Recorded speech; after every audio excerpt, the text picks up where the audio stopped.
Serikali ya Samia, serikali ambayo ni haramu, serikali ambayo ni batili, serikali ambayo hatukuweza kuichagua Mtanzania mwenzangu, imeanza mazungumzo na bunge la Ulaya ili kurejesha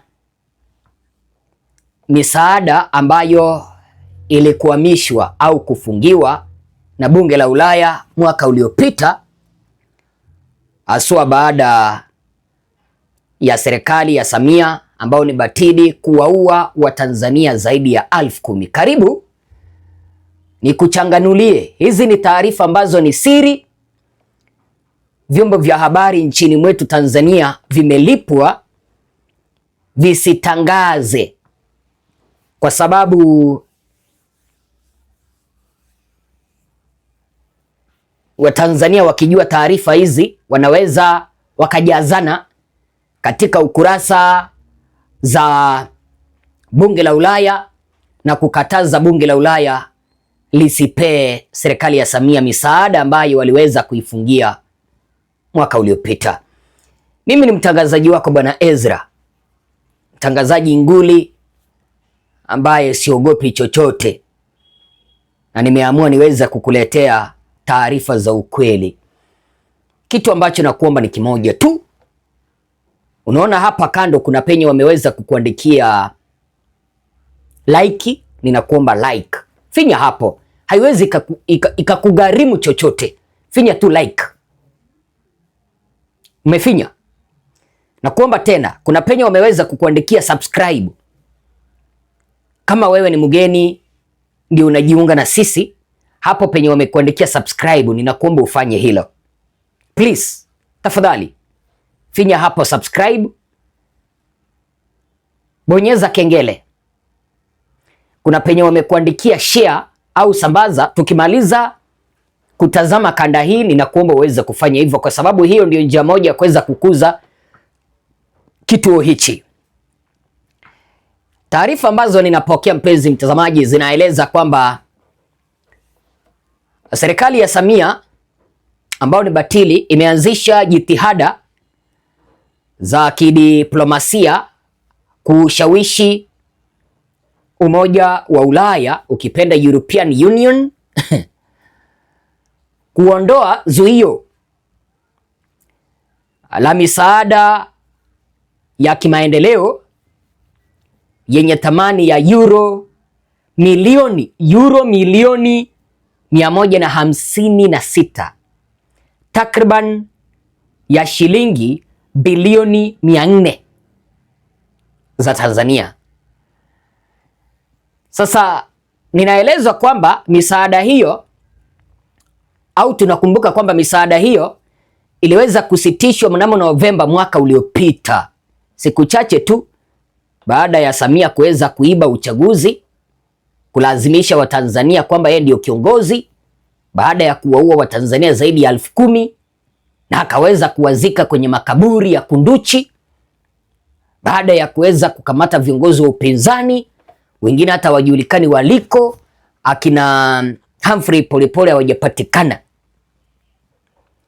Sasa tunaelezwa kwamba misaada hiyo iliweza kusimamishwa kufuatia hatua ya Umoja wa Ulaya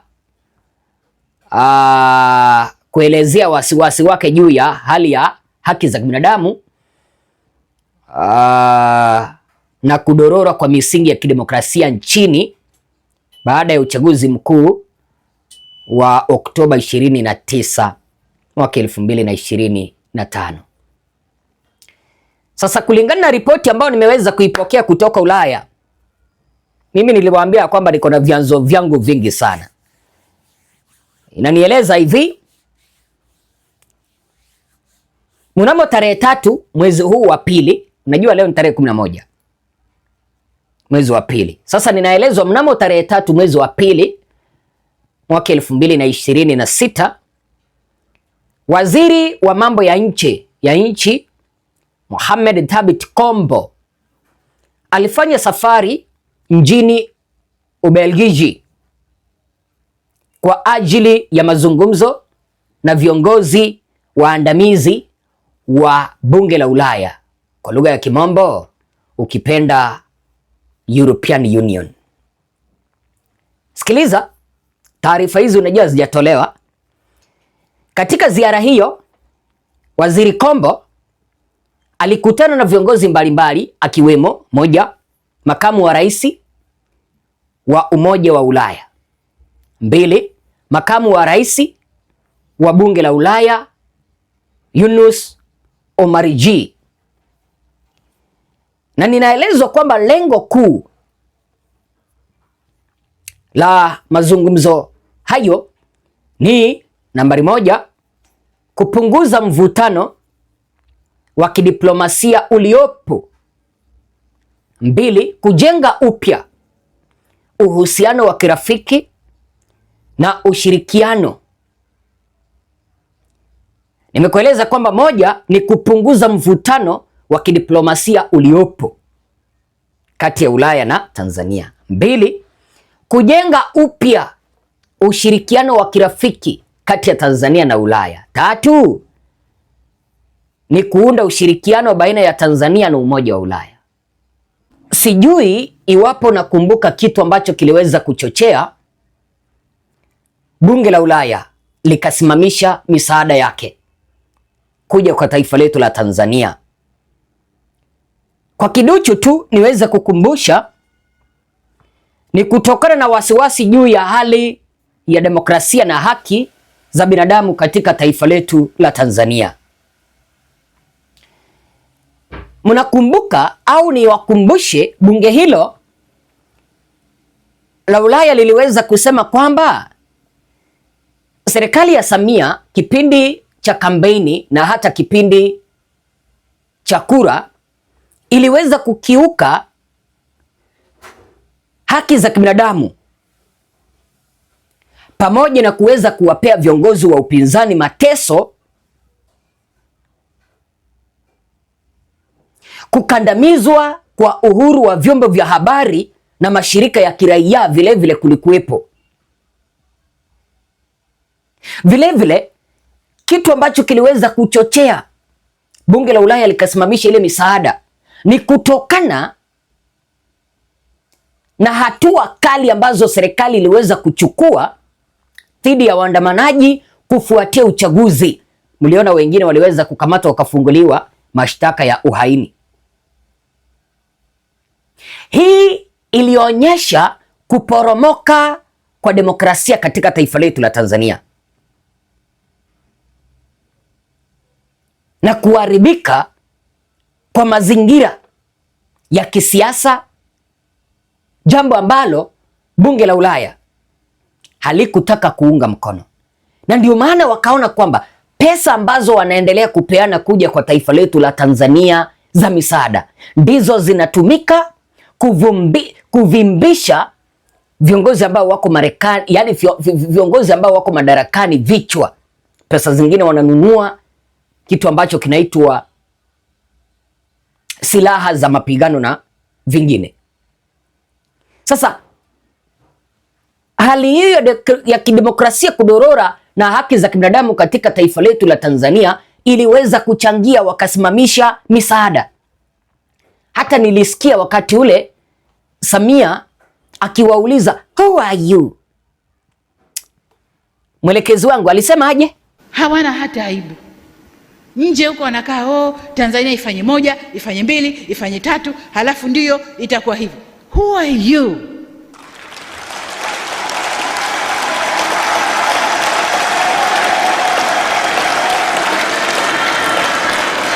Niwaulize ndugu zangu, niwaulize, kwao hayatokei? Kwao hayatokei?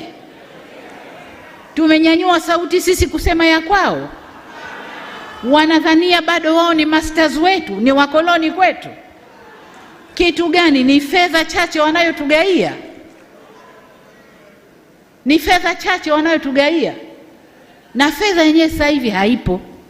Tunafanya biashara, wao wapate na sisi tupate, ndipo tunaposimamia. Sasa ninashangaa, kipindi kile aliuliza bunge la Ulaya, who are you? Nyinyi ni akina nani wa kunifundisha jinsi ya kufanya? Je, sasa hivi Samia amejifunza bunge la Ulaya ni akina nani? Ndio maana sasa wameenda kuwapigia magoti watupee pesa za misaada.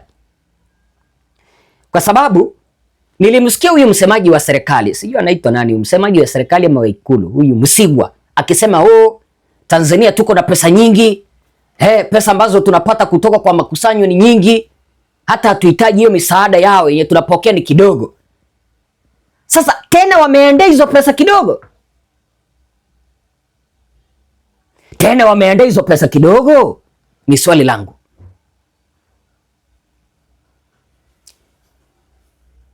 Wazungu ama wa Kiingereza walisema kwamba pride comes after fall. Sometimes unajua kiburi kinaweza kikakukujia, lakini ukiporomoka, ukianguka, kiburi hicho kitakuponza.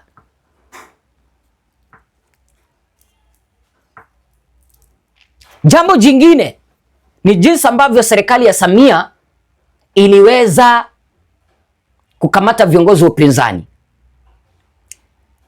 Walitaka Tundu Lissu aachiliwe, arudishwe kwa familia yake, apewe matibabu. Hadi wa leo hiyo serikali haijafanya. Mimi ningekuwa bunge la Ulaya, singewapea hata masikio, singewapea masikio, kwa sababu walituonyesha kiburi, wakauliza nyinyi ni nani? Je, sasa hivi ndio wametambua sisi na akina nani wanakimbia? Vile vile bunge la Ulaya waliweza kutaka uchunguzi wa uchaguzi wa Oktoba 25. Uchaguzi uliotangazwa ulipingwa na baadhi ya waangalizi na kulikuwa na shutuma za ukatili, udhibiti wa mtandao wa interneti na kuzimwa kwa mchakato wa uchaguzi huru. Bunge la Ulaya liliona kuwa hali hiyo haikuwa sawa na kanuni za msingi za demokrasia. Bunge hilo la Ulaya, unajua, lilikataa kabisa, likasema kwamba uchaguzi huo haukuwa umekidhi kanuni za kidemokrasia. Viongozi wa upinzani walikamatwa, wengine wakainguliwa, wengine wakateswa. Hajaweza kurekebisha. Walimuambia kwamba uchunguzi uweze kufanyika, na sio tume ya serikali bali tume ya kimataifa. Wameunda tume ambayo inaenda kupitisha kwamba Samia aliweza kushinda uchaguzi kihalali. Sasa wameanza kukimbia kuelekea Ulaya kwenda kuomba misaada. Iwapo hili bunge la Ulaya lingekuwa linasikia Kiswahili, mimi ningewaomba wasidhubutu kumpea Samia misaada, kwa sababu Samia alisema kwamba hana haja na pesa za Ulaya. Aliwauliza, nyinyi ni nani mnakuja kunipanga? Je, sasa hii ndiye ameweza kugundua kwamba Ulaya ni akina nani? Mimi ni Bwana Ezra.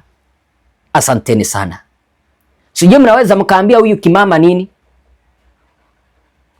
Unaweza ukaambia nini hiki kimama nini? Who are you nini? Mwambie kitu. Huyu si mama yetu. Huyu mtu aliweza kusimamia kuua demokrasia, hata aliweza kunajisi demokrasia ya taifa letu. Aliweza kunajisi katiba ya taifa letu. Huyu mama ni muuaji.